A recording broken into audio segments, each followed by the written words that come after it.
Hey everyone, and welcome to a brand new video. Tonight we have all 5 parts of a story by the name of I Keep Seeing Myself Around Town. I would like to give a huge thank you to the author of this story for allowing me to narrate it for all of you. It's not too often that we find a single story that goes over an hour, but we have one tonight. If you all enjoy it, please be sure to drop a like rating. Let's see if we can reach just 1,000 likes on this one. It's always very much appreciated. Subscribing if you are new is also very much appreciated, as I do post content just like this all of the time. Sit back, do whatever it is that you do to relax, enjoy the story with no mid-roll ads, except for the ad break after this intro. There will not be any more after that one. And as always, I hope you all have a great night. I have a good memory. I don't mean that to boast. It's just meant for context, because context matters a lot here, and I need you to understand that what I'm about to describe is not some sleep deprivation BS or anything like that. I have always had a good memory. I have always remembered faces, names, hyper-specific conversations, or even how the lights came in through a window in my attic at noon 6 years ago, which I have no reason to remember. But I do anyway. My girlfriend finds it charming and calls it my party trick. My boss always found it creepy, but I've never really thought much about it either way. It got sharper about 2 months ago. I'm not sure how else to describe it. Something like sharper or cleaner or more tuned in, I guess you could say. Like I'd walk into a room and remember every previous time I'd been in that room, and with such clarity that it made it feel almost physical. I started remembering dreams I'd had years ago, and remembering the names of kids I went to elementary school with, kids I hadn't thought about in near 20 years. Their faces arriving fully formed and detailed in my mind at random moments during the day. I mentioned it to my girlfriend Sasha, and she just said it sounded like my brain was finally working properly, and joked about it. I just laughed along. This was all before the news footage. I moved to the city about 14 months ago. I moved here from the big city, I'll call it, for a job that turned out to be just fine, but not great. The kind of job you keep because leaving requires way more energy than staying. It's a small city. You learn the streets quickly, and you can easily start recognizing faces at the coffee shop, or at the grocery store, or at the train station on your morning commute. I was watching the local news on Thursday evening. I'd recorded it before heading to work. Something about a zoning variance a few blocks over. Just letting it run in the background while I made dinner. The reporter was standing on a street corner doing her segment, and behind her, on the sidewalk, people were walking past in those stiff, awkward walks that people do when they realize there's a camera nearby. I wasn't really watching it until a man walked left to right behind the reporter with his hands in his pockets, and I thought, in the half second before my brain even realized, why am I on the news? I put the spatula down and immediately rewound it. The same face and height, the same dark coat that I own and did not wear that day because it was in my closet with a coffee stain on the sleeve I hadn't gotten around to cleaning. He walked through the frame in about 4 seconds, not really looking at the camera much. I watched it 6 more times. I want to be careful here because I know how this sounds, and I know the explanation that's already forming in everybody's head. Just someone who looks like me. Just a coincidence. Doppelgangers are more common than people think. There are studies about this, somewhere in the world. Some people share your face, and occasionally, one of them ends up in the background of a news segment. I know, I had thought the same thing. The thing is, though, and I need you to stay with me here, my memory does not allow for much uncertainty. I know my own face.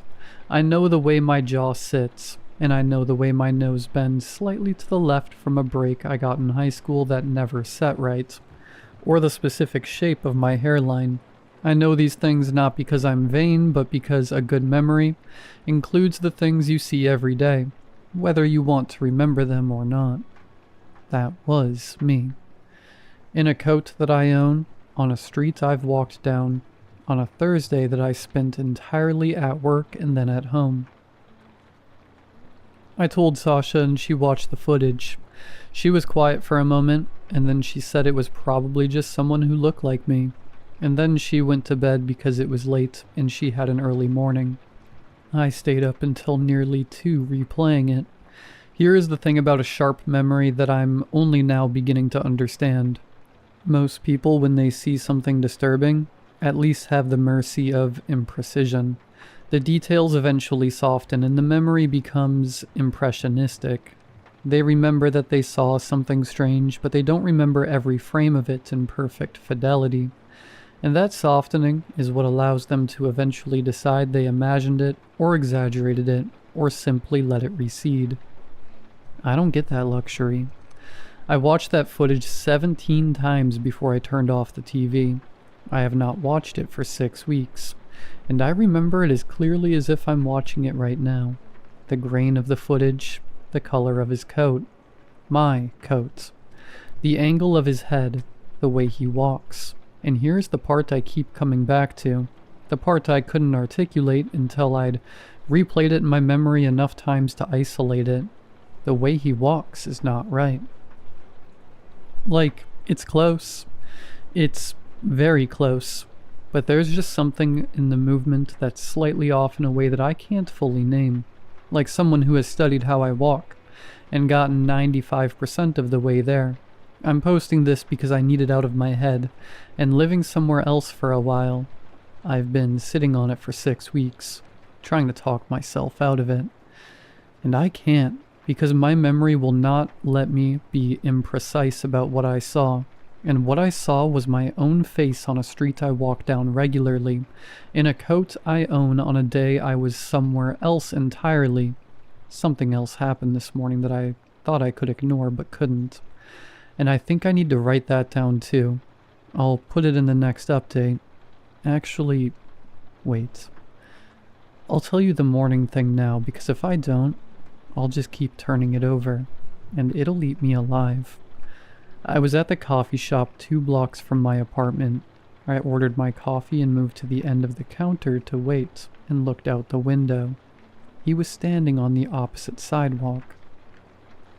Just standing there, with his hands in his pockets, looking at the coffee shop, at the window, at me. He was wearing the coat, and I could see from across the street, even through the glass, that the sleeve was clean. I left my coffee on the counter and forced open the door.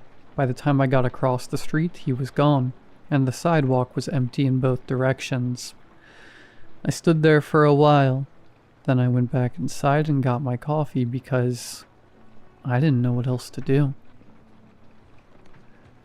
I've been going back and forth about whether or not to post this update because I know how the first part read, and I know what direction people's minds went, and I'm aware that this part is going to push those people further in the same direction, and I genuinely can't do anything about that. So, here's what's been happening. The memory thing has gotten worse. Or more. I genuinely don't know which word fits anymore. It started at just sharpness, as I described before. It felt sort of like a superpower at first, you know? Like my brain had finally shifted into a higher gear and just stayed there. Now it's something else. It started bringing in things I have no business remembering. Yesterday I was walking to work, and I passed the laundromat on the corner of my block, which I've walked past maybe 300 times without a second thought, and I got hit with a memory of what that corner looked like before the laundromat was there. Just a concrete lot, a chain link fence, and a hand-painted sign that said, "Parking, $2." I've never seen that before. I moved here 14 months ago, and the laundromat has been there for at least a decade, from what I was told. I googled it when I got to work, found a local neighborhood blog post from 2013, complaining about the new laundromat being built there, and mourning the loss of the parking. When I went to the images, the parking lot looked exactly the way I remembered it. I don't know what to do with that. The worst one was the carnival. There was a flyer stapled to the telephone pole on my walk home, around 2 weeks ago. It was sun-bleached and half-peeled, the kind of thing you'd walk past 100 times without registering. I registered it, and to be honest, I don't know why. I stopped and looked at it, and it was just a standard traveling carnival advertisement, faded enough that most of the text was gone. Just an illustration of a big top tent and some block lettering that said, "Marvel at the Impossible," and a date that had already passed by several months ago. And then I was somewhere else, almost like a daydream. Or, I guess, a more accurate way to describe it would be like a door opening. I was in a crowd, pressed in close, and the air smelled like sawdust and something sweeter underneath it that I couldn't place. And everyone around me was pushing forward towards something I couldn't yet see, and there was a man's voice carrying over all of it, loud and very theatrical, saying, "Ladies and gentlemen, I present to you our savior." And the crowd surged, and I surged with it because I was in it. I was part of it. I wanted to see, and then I saw. A cage that was no bigger than 4 feet by 4 feet. There was a man inside it. I remember, in painstaking detail, just how thin he was, with a crown of thorns at his scalp, and dried blood along his jaw, his chest struggling. He looked at me with recognition. I came back to the telephone pole with my hand pressed flat against it, and a woman asking me if I was okay, and I said, "Yes, I think so." And she walked away looking unconvinced, but I can't blame her. I don't think I even convinced myself. I stood there for a while. The flyer said the carnival had moved on. I don't know where it goes next. Sasha noticed something was off earlier tonight and asked me about it. I tried to explain the laundromat thing, and she looked at me the way people look at someone when they're deciding whether to be concerned or dismissive, and she ultimately landed on dismissive, which was probably the right call for her own peace of mind, and so I didn't tell her about the other stuff. About him. He was outside our building when I got off work. I came out around 7:45, and he was across the street, which I'm noticing is becoming a pattern. Him, across the street, in the coat, hands in his pockets, watching the building. He wasn't really looking at me specifically when I came out. He was looking at the building like he was trying to memorize it. When my door opened, he turned and we made actual eye contact for the first time. I've been trying to figure out how to describe that moment accurately without it sounding like I'm writing a horror story, and the best I can manage is this. It didn't feel threatening. It felt like running into someone you knew a long time ago, in a place you didn't expect to see them. The recognition felt mutual. I could tell from across the street that he recognized me the same way I recognized him, which should have been obvious given what he looks like. But the specific quality of it was different from what I expected. He didn't look surprised. He honestly looked like he'd been waiting for me to notice. I crossed the street. I know. But I was already moving before I finished the thought, and I think part of me needed to close the distance more than I needed to be sensible about it. He didn't run this time, thankfully. He stayed where he was and let me come to him. Up close, the wrongness I noticed in the news footage was more pronounced. His face is my face. The jaw, the nose, the hairline, all of it matching in a way that goes past coincidence into something I can't name. But his eyes were wrong. Just the quality of them, the way they moved. He said something before I could say anything. His voice was mine, which I somehow hadn't fully prepared for some reason, and he said, "Have you started remembering too?" For a second, I thought he meant the laundromat, or the carnival, or any of the other things I've been trying to pretend are explainable even though I know they aren't. I said yeah because it was true, and because I couldn't think of anything else to say to my own face. He looked at me for a second like he was trying to figure something out, or like I'd done something he wasn't expecting. Okay? He said. And just that. We stood there for what felt like a lot longer than I'm sure it was.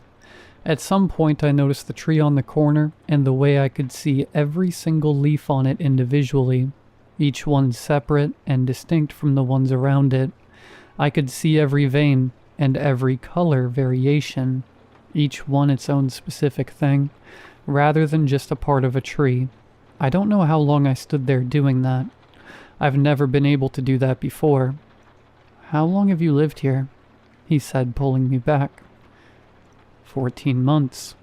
He nodded slowly, and something in his expression shifted, but I couldn't read it. What's your name? I said, even though I already knew. I just needed to hear him say it anyway. Ren, he said. Yeah, I said. He looked down at the sidewalk and then back up at me, and I could tell he was deciding something. The laundromat corner, he said. You remember what was there before? It wasn't a question. It was a parking lot, I said, with a chain-link fence and a hand-painted sign. He nodded again. The carnival, I said. I could see his jaw tighten just slightly. Yeah. What is that? I said. What is that memory? I don't know. And the thing that got me was that it honestly sounded like he meant it, as if he'd been sitting with the same question and hadn't gotten anywhere either. I wanted to ask him 100 things. I had a whole list in my head on the walk across the street, but standing in front of him, in front of myself, whatever.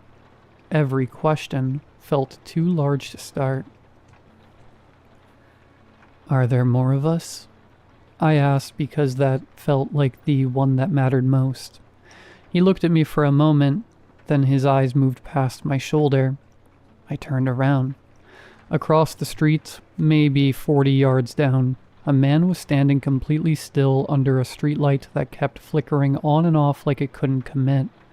In the same coat, with his hands in his pockets. My stomach dropped.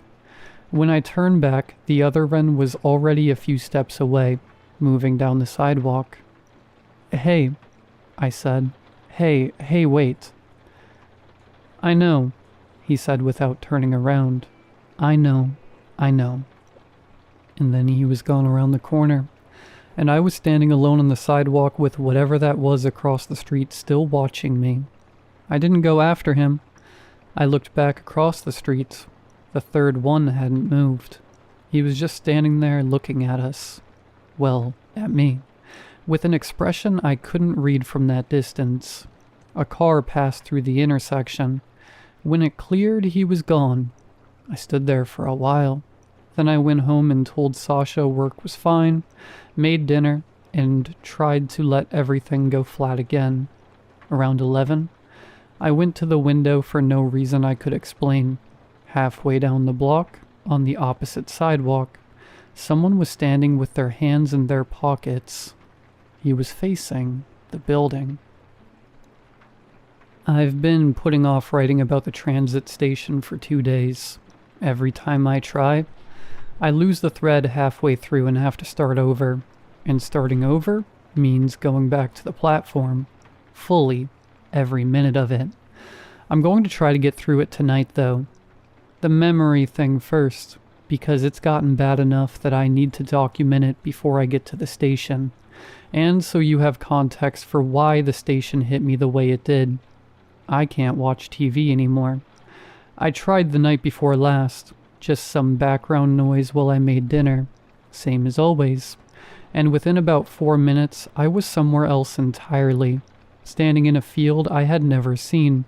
Well, whatever was on the TV kept blabbering. When I came back, I had a pan on the stove going dry, and Sasha was in the doorway asking me something I didn't catch. The field was so specific in the way basically everything is specific now, which is to say, without softening anything, every detail arriving at full volume and staying there. There was red clay and scrubby grass, a creek running along the south edge of it, and a stand of pecan trees big enough that you could tell they'd been there a long time, their canopies wide enough to block the sky underneath them. Something had been built near the trees once, and was gone now, and all that was left was just a foundation outline in the grass, the shape of walls that had once stood and fallen, and been absorbed back into the ground over however many decades it had been. And I knew the field the way I knew the parking lot, as if I'd been there enough times to ingrain it in every facet of my mind. I knew the smell of that creek. I knew which direction was east even if you closed my eyes and spun me around. I knew the sound the wind made moving through those particular trees, and the way the light came through them in the late afternoon, and the temperature of that red clay soil under my bare feet in August. I have spent my entire life somewhere else entirely. The next day I was walking to work and I passed a street I've passed 842 times, and the number flashed in my head and wouldn't stop flashing, and the names of other streets I'd passed only 400 times, or 318 times, but one of them wasn't a number but a name, and I just kept walking, and I didn't stop. But I stood in the elevator at work for an extra 30 seconds after the doors opened, because I needed a minute to figure out what had just happened, and also because I was starting to understand that the name meant something to a version of me that had been somewhere I had never been, and that version was becoming harder to separate from the current one. I want to write the street name down and I'm holding off, because the memory thing has gotten to the point where I believe that I've started to understand that some of what I'm carrying doesn't belong to me, and that writing it down feels like something I can't take back, and I'm trying to be careful about what I can't take back right now.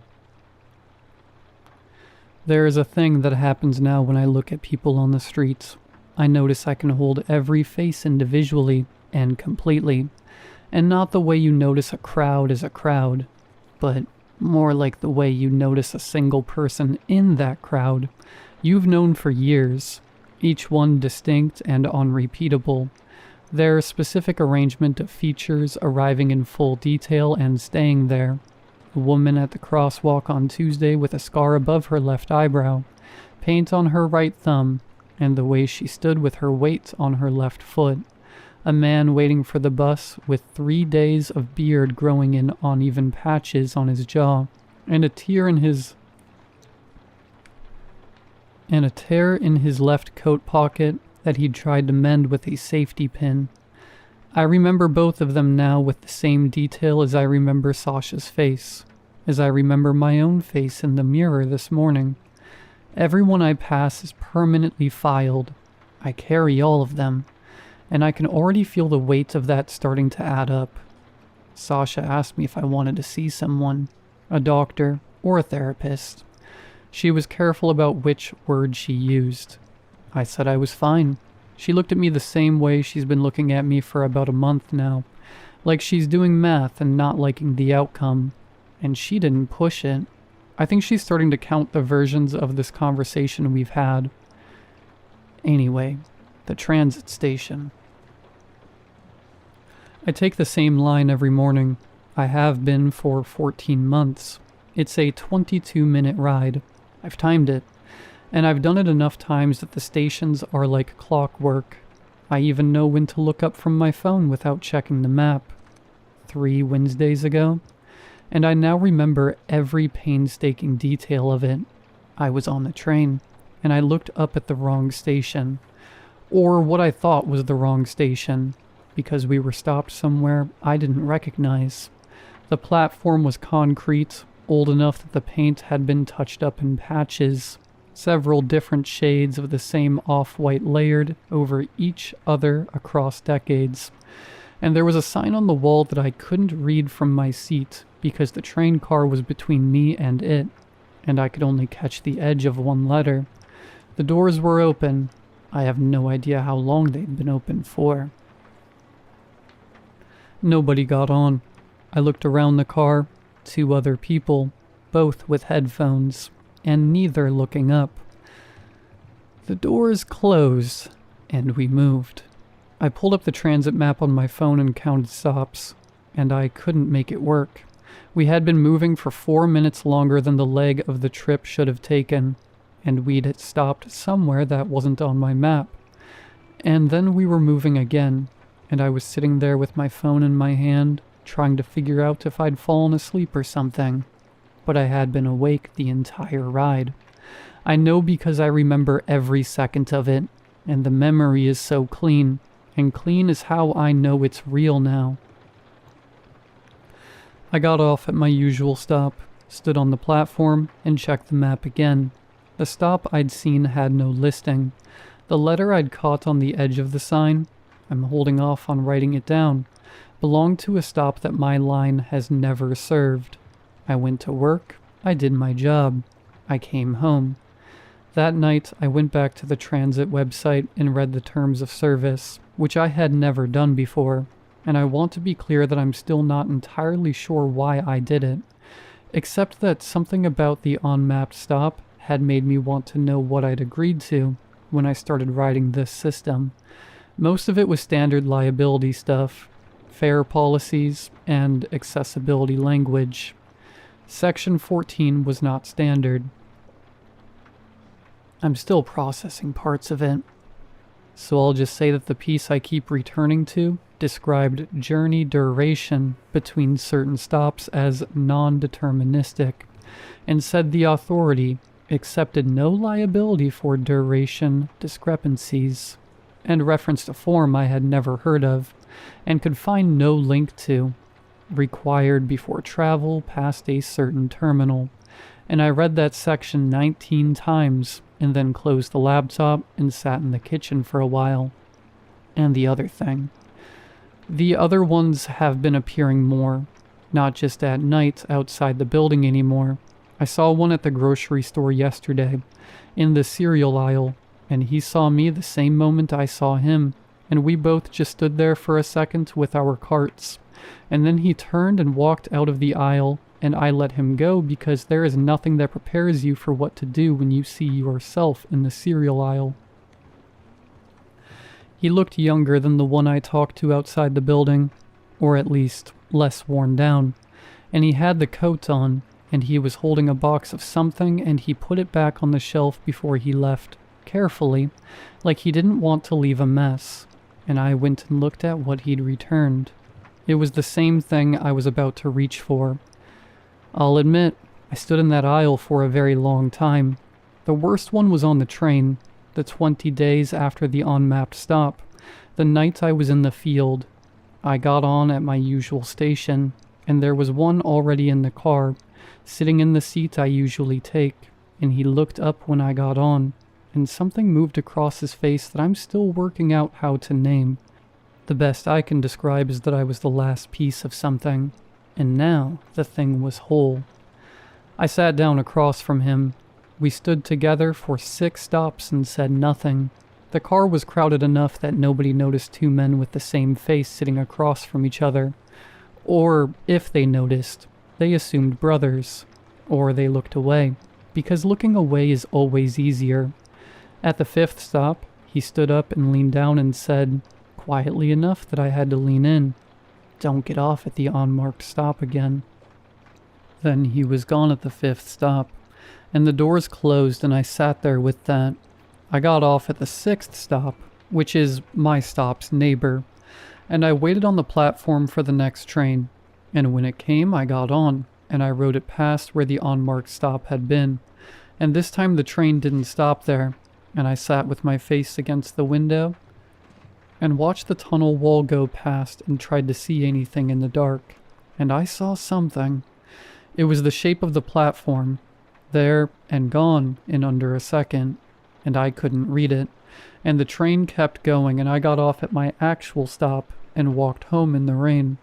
I looked up the history of this transit system when I got home, which took longer than it should have because there's very little of it publicly available. And what is available is mostly technical documents and route histories that don't go back very far. There's a section in the terms of service that reference something called sublayer access, and the phrase has no definition anywhere on the site or anywhere I've researched, and the form it references has no public link, and the office it says to contact has no listed phone number or address, only a name. The office of... I googled that too, and I'm going to leave it at that. I've been having trouble sleeping, and I want to document what that actually means now because it's different from normal sleeplessness in a way that took me a while to identify. The memory doesn't stop when I lie down. Every day I accumulate, and at night it arranges itself and runs completely, at the same speed as when it happened. And there is no fast forward, and there is no fog, and there is no merciful compression of one day into the feeling of a day. There is just the day. All of it. Every face I passed, and every word I heard, and every detail I absorbed without meaning to, playing back in full, and by the time I've gotten through it, the night is mostly gone, and I'm more tired than when I lay down, and the next day adds itself to everything I'm already carrying. I read once about a man who remembered everything, every moment of every day in perfect detail, which sounds like a gift until you understand that the memories didn't shrink. Each one stayed exactly the size it had been when he lived it, so that remembering a day took as long as the day had taken, and there was no room left over for sleep, and eventually there was no room left over for anything else either.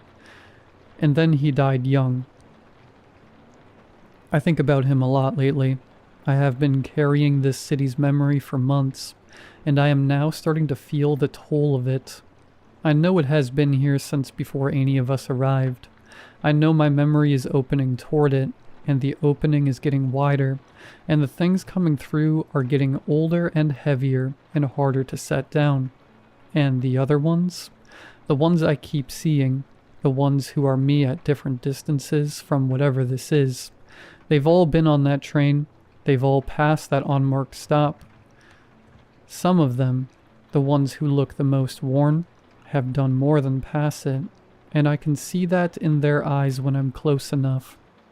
The specific exhaustion of someone who has been carrying more than one life's worth of memory for longer than any one person was built to carry it. I'm going to find out what's on that platform. I'm writing this down first so it exists somewhere outside my head, because the details have started blurring at the edges in a way that scares me more than anything else I've written here, and I want a record of how things look to me right now, before whatever comes next changes the shape of them. My name is Ren. I've lived in this city for 14 months. I have a good memory, but I don't think all of it is mine anymore. I think the city knew my name before I ever moved here. I've been sitting here for 40 minutes trying to figure out how to start this. That's new, by the way, the sitting and staring part.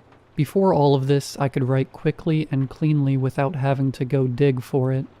Now I have too much, and the problem has inverted itself, which is its own kind of hell that I'd explain if I thought I had the bandwidth.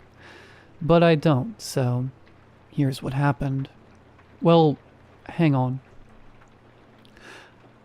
I should say first that Sasha is gone. She's not dead or anything.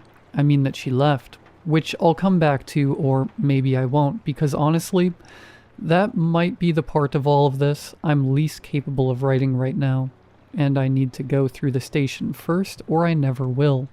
It's been 4 days since I went, and I've started twice and stopped twice, and this is my third attempt. And I told myself this morning that third time's a charm. So, Thursday night. I got on the train at 11:15 at night, which is late enough that I could get a car mostly to myself, which I wanted, for reasons I only partially understood at the time and understand better now than I'd like to. and I sat in the middle of the car, not the window seat I usually take, and I kept my bag in my lap. I should describe how the memory had been in the days leading up to this, because it's relevant and because the only way I know how to tell this honestly is in order. It had been bad. Hell, who am I kidding? It had been worse than bad. I'd started losing the floor underneath things, if that makes sense. The stacking upon stacking of memories was getting so hard to handle, so much so that my own day would start to bleed into one I'd never lived, and I'd catch myself halfway through a thought that wasn't mine, and I'd have to pull back to the surface. And that pulling was getting harder every passing minute. Names were coming in, names of people I'd never met, first and last, arriving fully formed like someone whispering them into my ear, and then faces attaching to the names, and then histories, and I was carrying maybe 40 or 50 complete strangers in addition to everyone I'd actually met, and they were as detailed and present as the people I'd known for years, and the math of that was doing something to me I couldn't feel the bottom of anymore. The night I got on that train, I had not slept in almost 2 days, and definitely not for lack of trying. The replay had gotten long enough that a full night wasn't sufficient to run it, and so it just kept going past sunrise, which meant mornings had started arriving mid-yesterday, and I was always behind, always trying to catch up to the present day while the previous ones were still going. I was on the train for 6 minutes before the lights in my car flickered and stayed dim. I want to be precise. It was not off, just dimmed. Think a power reduction rather than a full-on failure. And the other cars ahead of mine stayed bright. I could see them through the windows and the connecting doors. Just mine was messing up. I sat with that for a moment. Then I sat with the fact that I was the only one in the car, which I hadn't confirmed until I looked, but which I'd somehow already known. 4 more minutes. The train slowed without any announcement. The doors opened. I knew the stop. I'd seen the shape of it from the window on the night I'd pressed my face to the glass going past it, which felt like a long time ago now, but really wasn't. A platform made of concrete, the same off-white paint and layers, and it was bigger than I'd registered from the window, wide and extending further back from the track than I could see from where I was sitting. A sign on the wall, the edge of a letter, one more time, just like before. I got up. I know how that reads. I know what the wren on the train had said, but I was already standing, already moving, and the truth is that I'd made this decision days prior, and I'd only been pretending since then that I still had a choice about it. I stepped off the train. The doors closed behind me. I turned around and watched the train leave. It hadn't occurred to me until it was gone that I had no plan past this point. The platform was abnormally cold, and I could hear the train pulling away through the tunnel until I couldn't hear it anymore. And then what I could hear was my own breathing, and a sound beneath it that took me a moment to identify. Water, somewhere, gathering and swelling, one drip at a time, before detaching and falling. I turned to look at the sign on the wall. Ray's Lane, Platform C. I stood there reading it for longer than made sense. The letters were ordinary enough. The station name format identical to every other stop on my line. The paint on the C was a slightly different white than the surrounding wall, most likely painted over, which I noticed right away. And the age of everything around it put that repainting at least 3 decades back. I knew this stop. That was the thing that broke through everything else. I knew it. This was inside me, mine, from the version of this city that had been loading into me for 14 months. I walked toward the exit stairs. The stairs went up about 30 feet and led out into a corridor. The corridor was tiled with traditional subway tile, white with a dark green border, but wasn't the tile pattern on any of the other stops on my line, and the lights overhead were the old, incandescent kind encaged fixtures, and about half of them were working, so the light came in intervals, bright, dim, all the way down. There was another platform on the other side of the corridor. That was the first wrong thing. Just the fact that Ray's Lane was not a transfer station. No line crossed here, and it appeared there had never been one. And yet there was a second platform through an archway at the end of the corridor, and I could see it from where I was standing, and it was bigger than the one I'd come from. I walked toward it. The second platform was a waiting room, or had been one once, with wooden benches in rows, and most of them still upright, while some had collapsed. A ticket window with frosted glass, with a small half-circle cut out at the bottom for transactions, and something smeared on the inside of the glass that I didn't stick around to examine too closely. The ceiling was high enough that the light didn't fully reach it, and I couldn't tell you what was up there, and I'm going to stay with that and try not to speculate. A man was sitting on one of the benches. I stopped walking. He was wearing the coat.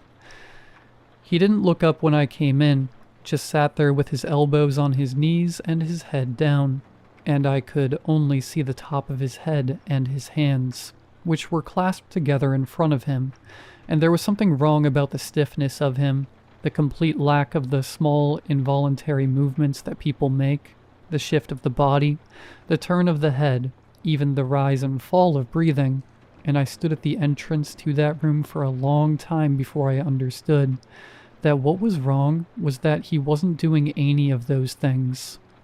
I said his name. My name. He raised his head. I'm going to try to describe his face, and then I'm going to say one more thing about it, and then I need to move on because I've started over twice at this exact point, and I can't do it a third time. It was my face.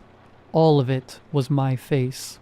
The jaw, the nose bent left, the hairline, everything I know from my mirror, and more than my mirror, because when I was close enough I could see things you can't see in a mirror, like the way the skin sits under my eyes when I'm exhausted, or the specific compression at the corners of my mouth that I didn't know I made until I saw him making it.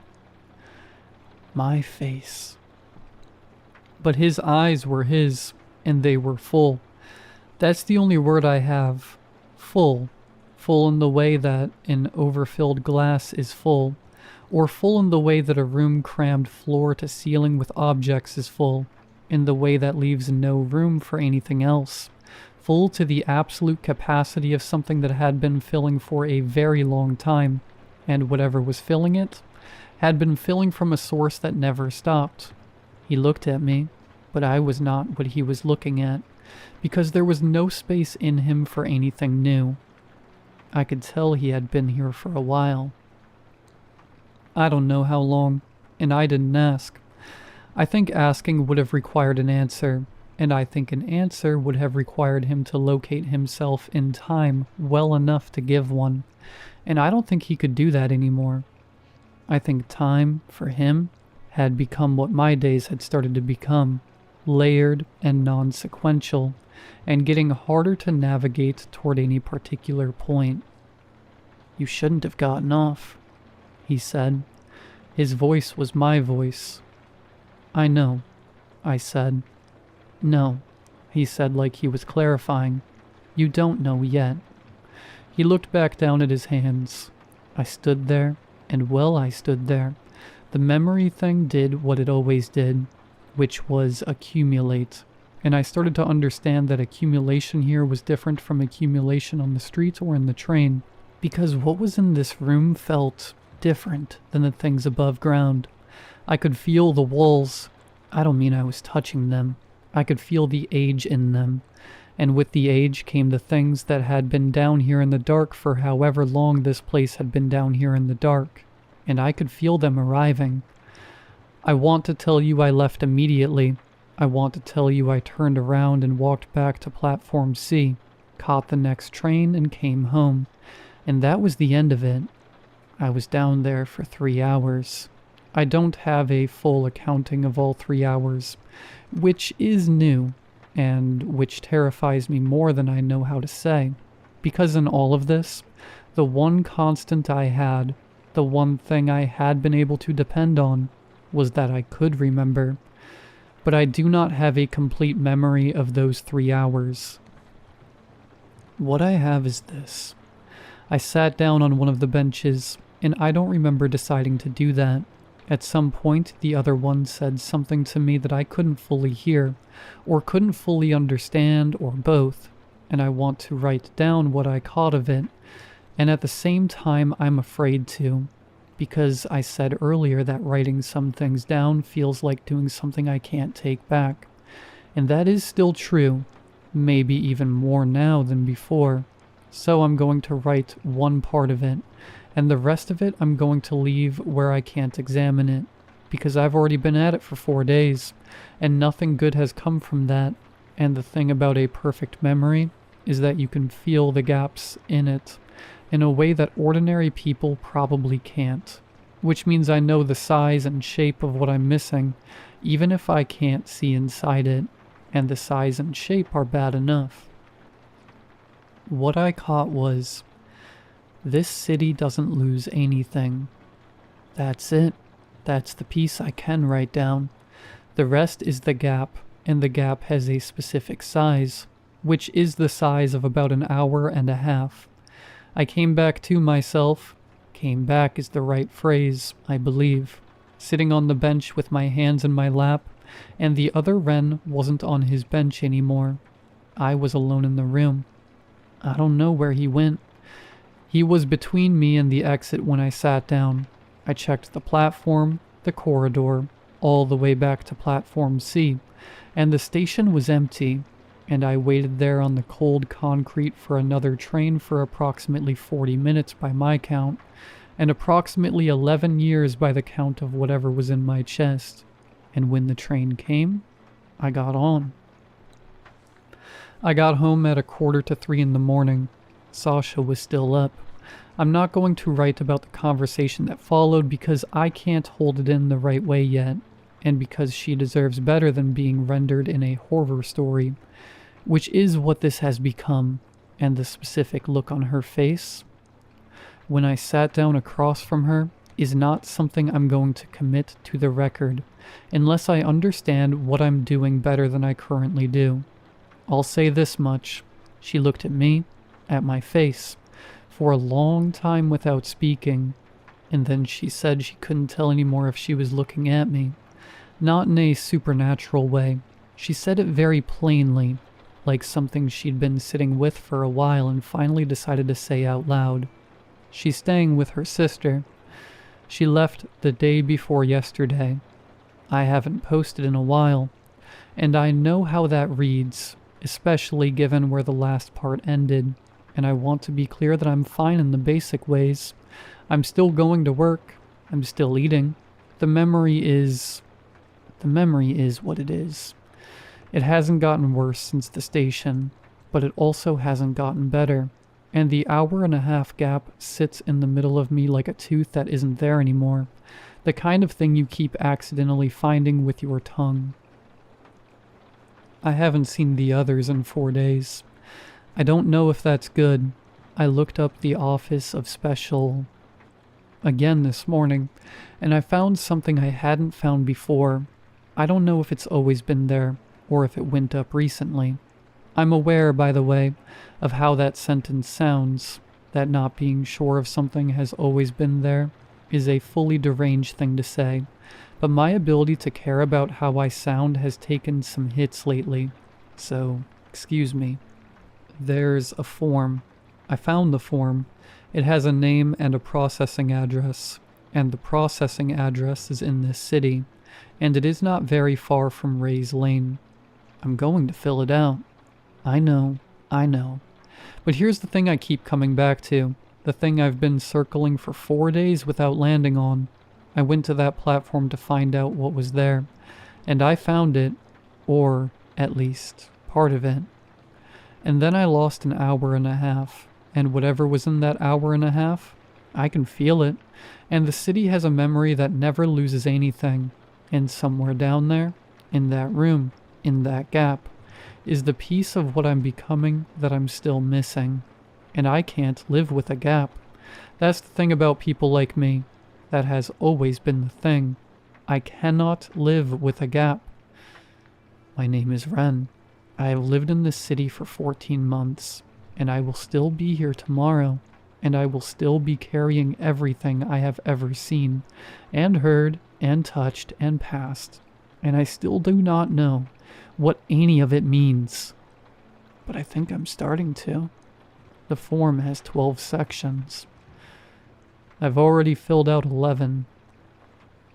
I should probably say up front that this is going to be the last one. And before anyone asks, no, it's not because I'm done. I'm still here. I'm still going to work every day and coming home every evening and all the rest of it. It's because when you run something like this to ground, eventually the ground has a floor and I've hit it. Past that, there isn't more to document so much as there is just the thing itself. And the thing itself doesn't translate all that well. I think I've understood that for a while and kept going anyway because writing it down was the only way I had to carry it outside my head, even a little.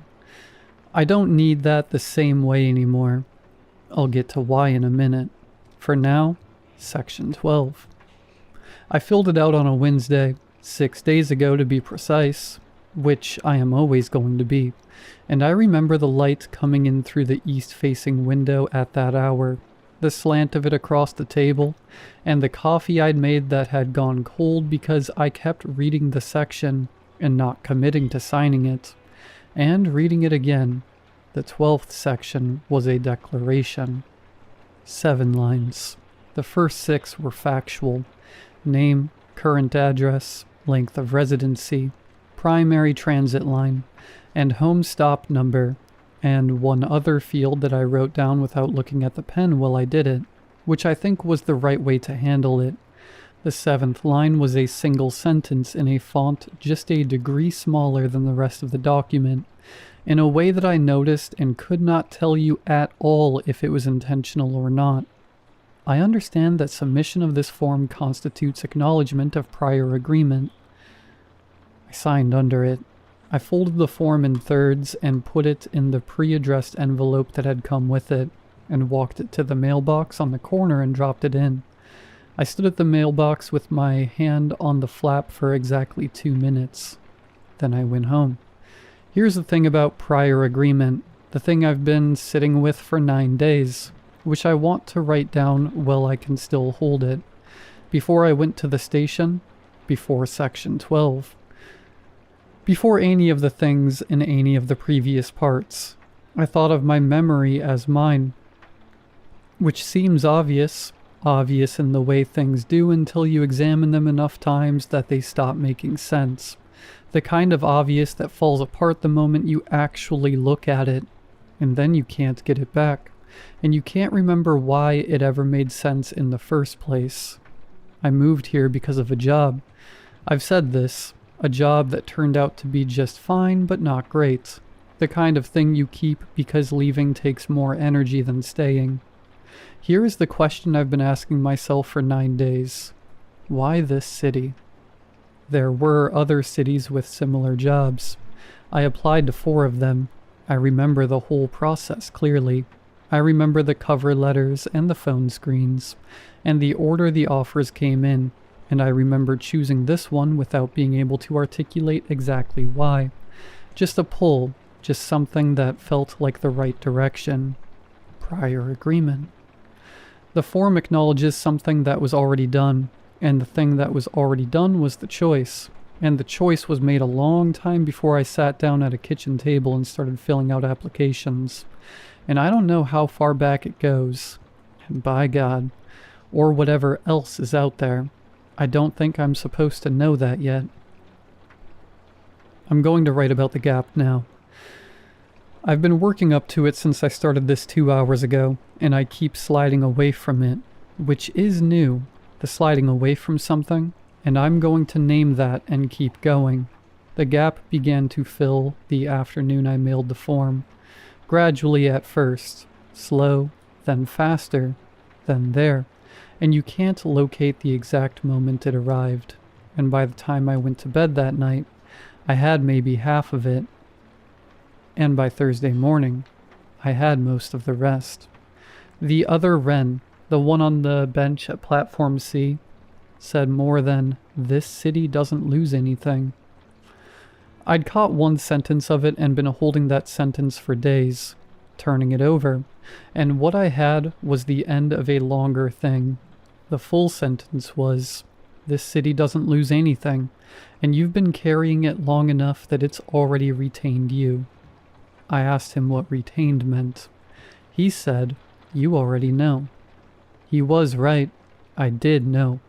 I'd known for a while, carrying the knowing around in the same way I carry everything else now, not thinking about it directly, just aware of it, of everything, present and unhelpful. What followed, the piece that was in the gap, the part I've been building toward, is that he told me something about the others, the ones I'd been seeing on the street, in the cereal aisle, on the train. I've been thinking of them as warnings, but he said no. "They're you," he said. I said I knew that. No, the same correction as before. All of them are you, and all of them are here. It took me a while to work out what he meant by here. I'm beginning to understand. Here in the way the parking lot is here, and the field is here, and the carnival is here, the same way that this city's memory doesn't store things and set them aside. It keeps them present, all of it, all at once, at full volume, the way my own memory keeps everything I've accumulated present and running, rather than letting any of it go. What he was telling me is that every version of me who has come through this, and there have been enough of them that he'd stopped counting, which he said with the same flatness he said everything, just a thing, every one of them, is still present in the city's record. They're retained. Retained isn't the same as gone, and the city doesn't lose anything, and the gap has a specific size and shape, and the shape is the shape of understanding that for as long as it took me to understand it down there, in that room, in the specific cold of that place, which turned out to be an hour and 20 minutes. I got a letter the day after I mailed the form. It was on my doorstep, just inside the door, which was locked. I found it when I left for work in the morning. It was a standard white envelope with no return address, and my name and address in a typeface I didn't recognize. Inside was one page with my name at the top, a reference number, a form number, a date. At the bottom, below where it said "Thank you for your submission, welcome back." I stood in my doorway reading those 2 words for about 3 minutes. I could tell you the angle of the morning light, which stair creaked when I shifted my weight, how many birds were on the telephone wire above the front steps. Those 3 minutes are going to be with me at full volume for the rest of my life, and I knew that while I was standing there, which is a strange thing to know in real time. Then I put the letter in my bag and went to work. Here is what welcome back means. Here is the thing I've been arriving at for 9 days. I've done this before. The form has my name because my name has been on the form. The prior agreement is prior to my memory of it, prior to my memory of moving here, prior to every choice I thought I was making freely. The city knew my name before I arrived, and I arrived anyway. The memory started sharpening the moment I crossed into its limits. The platform was there. The bench in the waiting room has had other people on it. And those people had my face. I will be on that bench eventually, and the Wren who comes after me will find me there. He'll cross the street to get a better look, and I'll recognize him. I haven't seen the others in 5 days. The ones who used to stand across the street at night, or turn up in the cereal aisle, or sit across from me on the train. Nothing. 5 days. I think about the one in the cereal aisle, the one who looked younger, who set the box back carefully on the shelf before he left. He had the whole thing ahead of him still. The memory sharpening, the news footage, the long nights, the station, the bench, all of it still coming. I hope he takes his time. Sasha texted me this morning, just checking in, which is what the texts have been lately, careful and short. And I wrote back that I was okay because I am, in the most basic of ways. She said she was glad. I said the same because I was. My name is Ren. I've been in this city for 14 months, and I was here before that too, in whatever way a person can be somewhere before they arrive. And I think the city has always known that, and I'm starting to think I've always known it too. I went for coffee this morning, the place 2 blocks from my apartment. I stopped on the sidewalk across from it. I don't know how long I stood there. Long enough that I should have been cold, and wasn't. Or was and didn't register it, which amounts to the same thing. Hands in my pockets, looking through the glass at the people inside, the way the light hit the counter, the way the morning moved in there all warm and ordinary.